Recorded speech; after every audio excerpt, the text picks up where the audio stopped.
Have you ever heard this phrase, hustle culture or hustle and grind?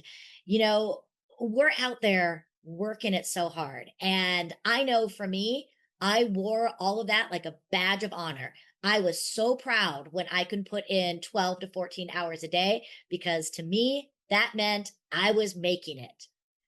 But what if that's the wrong way to work? Studies are finding that the hustle is not equating to the bottom line. And in fact, it can be more detrimental than we think. That's what we're talking about today. We have an expert in the area of energetic leadership and how leading with our energy and bringing that harmony of the wellness with our strength as a leader, that's what's going to help you win and get to the results you're looking for. So you're going to want to take notes for this one. So have something ready to write with because we're going deep. Thanks for being here. And this is another episode of Clarity in Action. Welcome to Clarity in Action. This is the show where we have real conversations that are going to challenge your perspectives and drive real action. So if you are tired of holding back and you're ready to make bold moves, this is the show for you. Join us as we are going to take you from confusion into clarity. Hi, everyone, and welcome back to another fantastic episode of Clarity in Action, because this is a show where we go deep into the topics so that we can bring you clarity to start taking action in your life and your business. Today is going to be awesome because we are going to be talking about energetic leadership, not just for yourself, also for your team and your company. And we have an expert who has been able to marry both the wellness and the leadership aspect. We have Dr. Lynise Green. Welcome to the show. Thank you. Thank you so much. I'm so happy to be here. Yes, I'm excited to talk with you. You and I talked a little bit offline, and we both have a passion for leading the right way. But this hmm concept of energetic leadership, I would love to start us off by one, having you define that, but then also what was your moment of clarity that led you to want to talk about this more? Yeah, absolutely. So, while defining energetic leadership, this is really where the marriage of wellness and leadership really comes together in what I think is a really beautiful kind of way. I think oftentimes in leadership, we're taught what I'm going to call the hard skills, right? We're taught time management and conflict resolution, which are all incredibly important without Sure. question.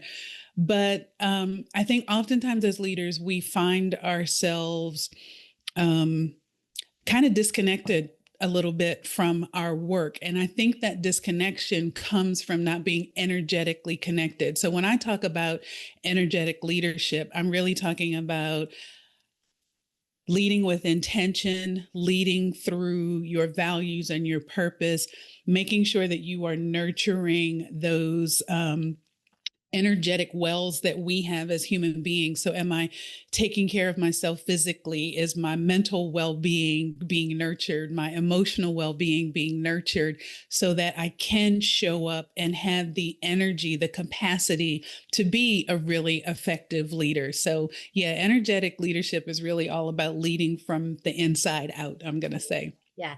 And what was your moment of clarity that brought you to this? Did you have this Mm. aha moment? Probably several aha moments. Yeah, over the span of my career, I have gone through my own few rounds of burnout. They each showed up very differently. In hindsight, I can see that now. They each showed up really differently, but each of those kind of gave me aha moments that something I was doing for myself wasn't working. Like the numbers were good. I was producing, I was meeting the metrics, the KPIs, all of those things, but I was physically exhausted, mentally exhausted, emotionally disconnected, feeling like I was just kind of going along with the flow and just not feeling purposeful and intentional about what I was doing. So I think each of those gave me different little aha moments to say something, I got to show up differently here in this work. Yeah. Exactly. So since we're talking, and a lot of people following this are entrepreneurs, they're leaders, they're guiding teams, in theory, I think a lot of people will step back and be like, yeah, this makes total sense. But then the Mhm. reality hits, we get caught up in the numbers, we get caught up in the busyness of the day, and it kind of falls to the side. I would love to hear in your research, what is the cost of not paying attention to this? Because Mm. maybe if we look at how this can impact our bottom line, maybe then we can start actually paying attention to it. Yeah, absolutely. So I think such a great question. I think in the one thing we first have an opportunity. I always say you should never should on people. But the one thing I think we have an opportunity to consider is that if I know I'm showing up as a leader, exhausted, tired, mentally tired, emotionally worn out, I have to really ask myself, am I really showing up as my best? And if I'm not showing up as my best, am I always making the best decisions? Am I always supporting my team in a way that is best for them? And maybe more importantly, am I modeling? Because as a leader, that's a big part of my role.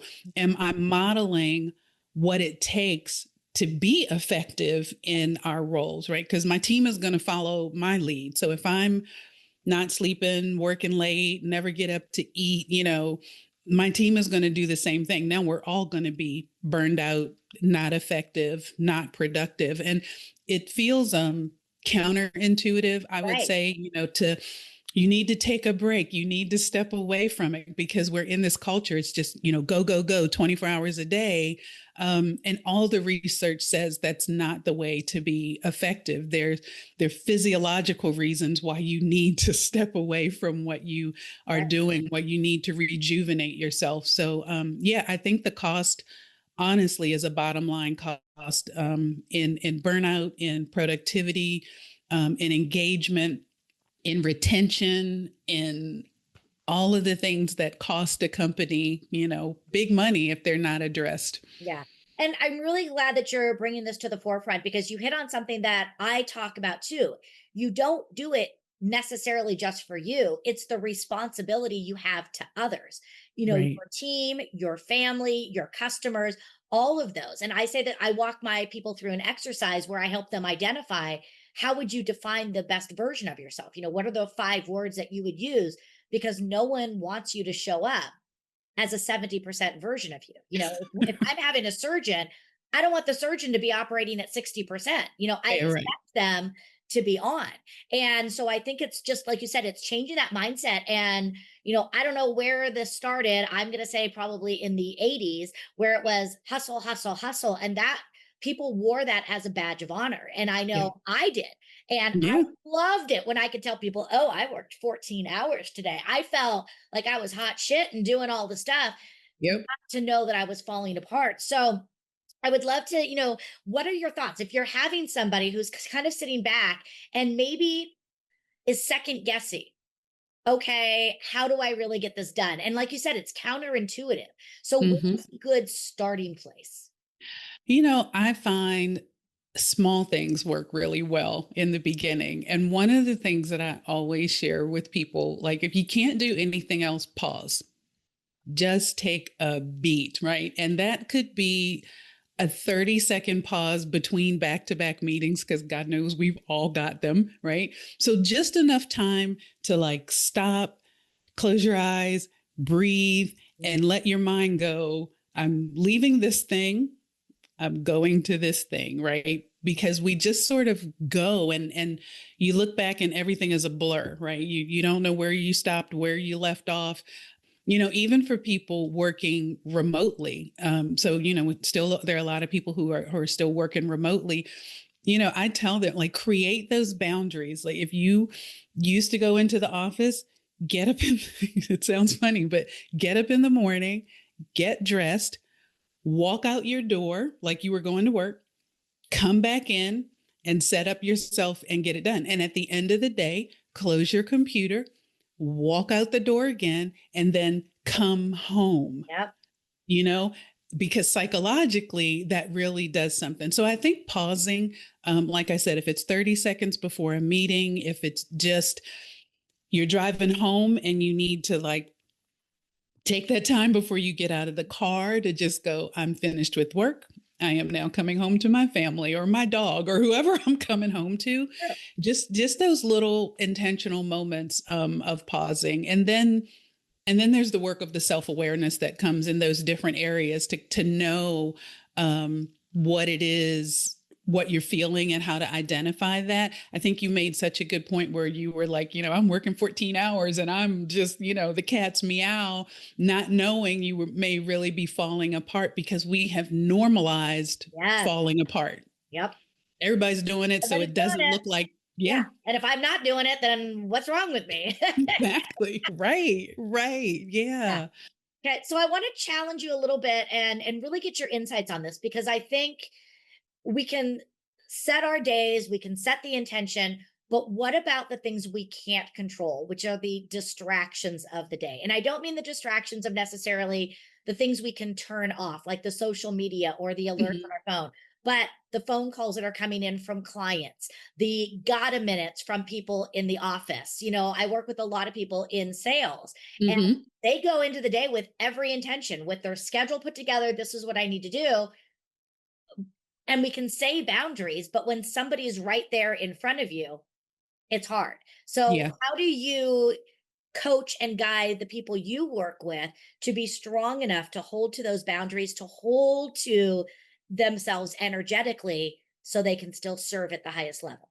Yeah, absolutely. And I think you hit the key word, it's boundaries. And that is hard, right? Nobody really taught us how to create healthy boundaries for ourselves, and particularly at work, because when you're at work, you feel like, am I even allowed to say no? Right? Like, what's going to Right. happen? And a lot of them feel that way because, again, there may be middle management and they're like, if I say no, it's going to get back to my boss. I'm going to get in trouble. Exactly, exactly. And that speaks to culture, which is a whole nother, a whole nother conversation. But I think that's the key is boundaries. And sometimes learning the language of not saying like no, this isn't going to happen, but it's the not right now, right? Like I mean, there's some things certainly that are urgent. Somebody shows up in your face and you got to drop what you're doing and you have to address it. But I think when you are frazzled and you're kind of in that space where you're really, again, self-aware, I know I'm not getting ready to give you my best, that we need to learn to advocate for ourselves, right? And normalize that and say, I know you have, this need, important or urgent. If it's not urgent, it's not time sensitive. I really want to make sure that I'm able to give you my full attention. So can we circle back on this afternoon, first thing in the morning, whatever, when I know I can really do that for you and make that be okay. The boundaries are just, oh man, But I think boundaries at work. they are, but I think you hit on something really important, which is the ability for honesty and transparency. And again, I know that that needs to be weaved into the values of the culture, which Right. it's a bigger thing. But I think, when someone comes in thinking about, if you're selling a product, you're going to sell the value of the product. Well, in this case, your guidance is the product. So I think you're Hmm. absolutely right to be like, hey, I want to talk with you about this because I can see the importance of it. I want to be able to give you my full attention. I need 15 minutes or give me 30 minutes, and Right. bringing it back to why that's going to be important to them. And then you also talked about the idea of this urgency important. I think a big part is you also have to start to identify and define what is urgent and important. And then Right. set the expectations also with your team. If I'm in a meeting, if I'm doing this, this is what you can interrupt me for. This is what maybe leave me an email with high importance on, and sort Right. of set some of the expectations around that. Clarity in Action is proudly sponsored by Telehealth for Her, where women's health finally gets the attention it deserves. At Telehealth for Her, they offer professional, comprehensive medical care designed to optimize your hormones, restore your gut health, and boost your energy. Because let's get real, who doesn't need more energy? Your body is the foundation of everything you build. So let's make sure we are fine tuning it for optimal performance. So if you've been out there crushing it in life, but still feeling a little bit off with some of that brain fog, hormone changes, sleepless nights, or emotions that are all over the place, I'm here to tell you, you are not alone. Telehealth for Her helps ambitious women just like you take back control and feel like yourself again so that you can keep leading with purpose and power. Check them out at mariahprinceallen.com or Telehealth for Her and start your journey back to a vibrant, unstoppable you. Clarity in Action is proudly sponsored by My Cluck Hut. Yes, the soap company that is the one your mother should have warned you about. Now, don't let the name fool you. This eco friendly soap company will get you clean without feeling dirty. But you know what? My Cluck Hut is about more than just getting clean.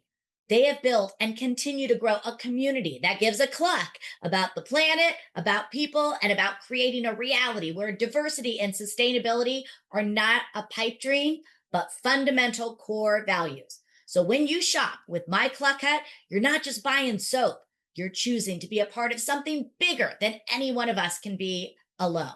So if you believe in shopping with purpose and from a brand that isn't afraid to speak truth to power, then go check them out, mycluckhut.com. The 2025 Tennessee Pride Chamber Allied Business of the Year. My Cluck Hut, it's more than a soap company, it's a clucking revolution. Absolutely. And starting to normalize and model that kind of behavior, those kinds of conversations for ourselves and for our team. And, to be honest, when you are first establishing any kind of boundary at home, at work, wherever, it's going to feel uncomfortable for you. It's going to feel really weird for the people on the other side. Like, whoa, she just told me no, Yep. right? When she's always said yes. It's going to feel weird, but we got to figure out how to live through that little bit of discomfort Yeah. until we can all make that the norm. And when you model that for people at home and at work, things change in Oh, such a wonderful way. So yeah, we have to step into that little bit of discomfort to be I able to get there. remember, my first time doing this, and maybe you remember yours. I remember, having my mentor tell me the same thing and being terrified. And I started it with a simple, I would love to meet you at that time, or I would love to do that. However, I have a previously set commitment. I am available at this time or this time. And I was like, "Ugh, they're never going to go for it." And it was automatic that 90% of the time you're like, yeah, okay, I can do it at that time. Right. So, and I had created this whole story in my head of how it's not going to work, how they're going to be mad at me, how I'm going to lose business. And almost immediately my customer ratings, satisfaction, the way I was able to serve, Yep. respond, get everything started coming together. And that was sort of the beginning of getting into, my area and my zone of genius. Yeah, absolutely. Absolutely. Like I said, it's terrifying in the beginning. Because it's so uncomfortable. I had a friend that used to, we talk about when you're making changes from the way that you've done something and what you're doing isn't working for you, but you just keep doing it. Mhm. And he always used to say, known hell or unknown heaven, and so many people will stay in that known hell. Yep. I'm doing this, I know it's not working, but I'm just going to keep doing it, right? Mhm. Instead of like, try something new. It could be better. and I love then, that. That could be a bumper yeah, sticker. I think that's great. Yeah. I love it. Love it. I would love, do you have a story of somebody that you've worked with that you kind of helped guide them through this and got them into that unknown place of heaven?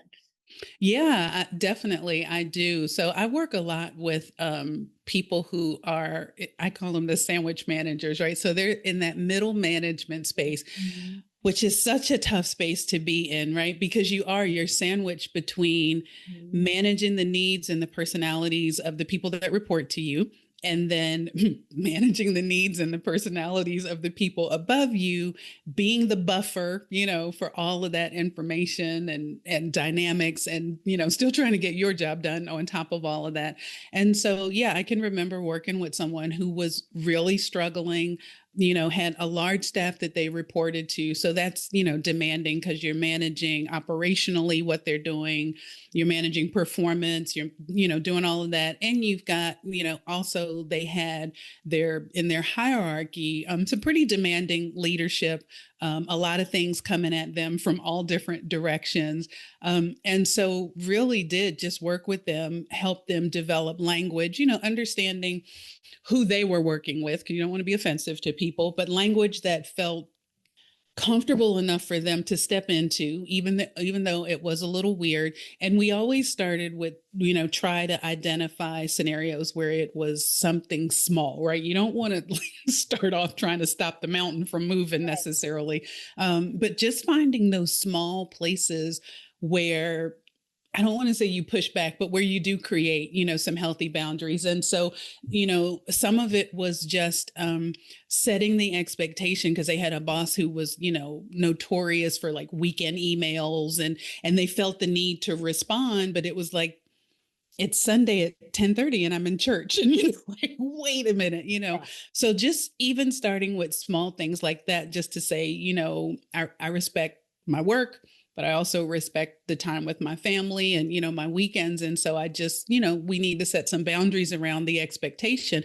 And then come to find out, again, making up the narrative, the boss was like, oh, I'm not expecting you to respond. I just need to get this out of my head so I can be done with it. But again, we put a lot of pressure on ourselves. And so changing that narrative and finding the courage and the right words to even address it, to realize it was actually a non-issue that we were putting on ourselves. So finding those small places where you can, and sometimes the boundary doesn't even have to be spoken, like put lunch on your schedule and honor that like you honor every other meeting. That's a boundary. It is. Absolutely. In, And doing that. That's why I say everything, schedule everything. All those things are important. And I love what you're saying about this. And I also would just say a reminder to leaders, make sure you are communicating expectations. So one of the yeah. things that I try to do, because I am an early bird, I do usually do a little bit of work on the weekends. So I try to always preface it by, don't look at this until Monday, or I don't need you to respond to it now.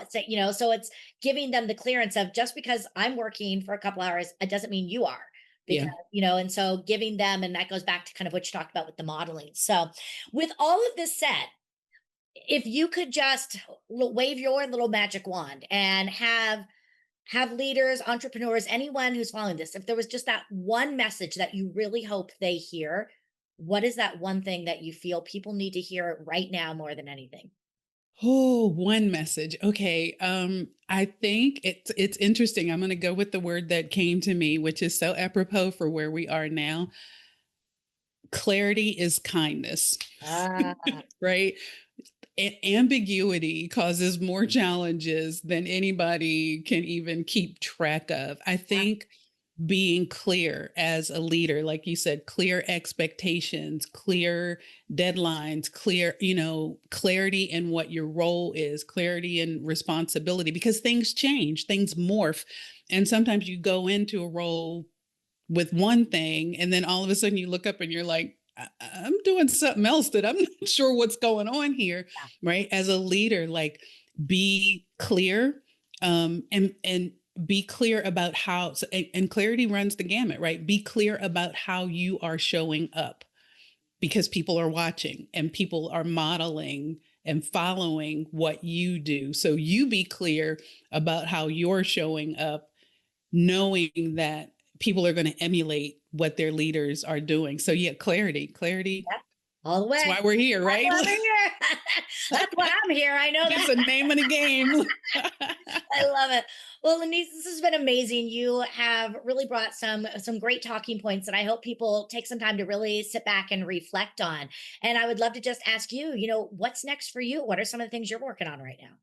Yeah, so I'm working on writing a book, which is like a thing, but I'm Mhm. pacing myself, right? I'm not trying to, like, the book has to be done by next week. So I'm a master of coming up with things. So I'm really just trying to hone it down to like this thing. So I'm working on writing a book, and then just continuing to do more consulting to help more people, and also to help more organizations make sense of their wellness and leadership endeavors. So yeah, just Love it.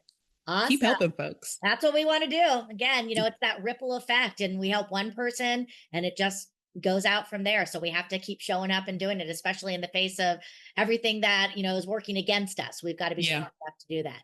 So I definitely. have one final question for you. Thank Okay. you again so much for your time and for your knowledge today. When you sit where you are today, learning everything that you've learned up to this point, how do you define success for yourself today? Mm. Success for me today, very different than how if I had answered this question several years ago. Success for me today is ending the day at peace, knowing that I did my best, that I showed up and I lived through my values, that I took care of myself, really, and that I modeled again those behaviors that allow me to be a really good leader.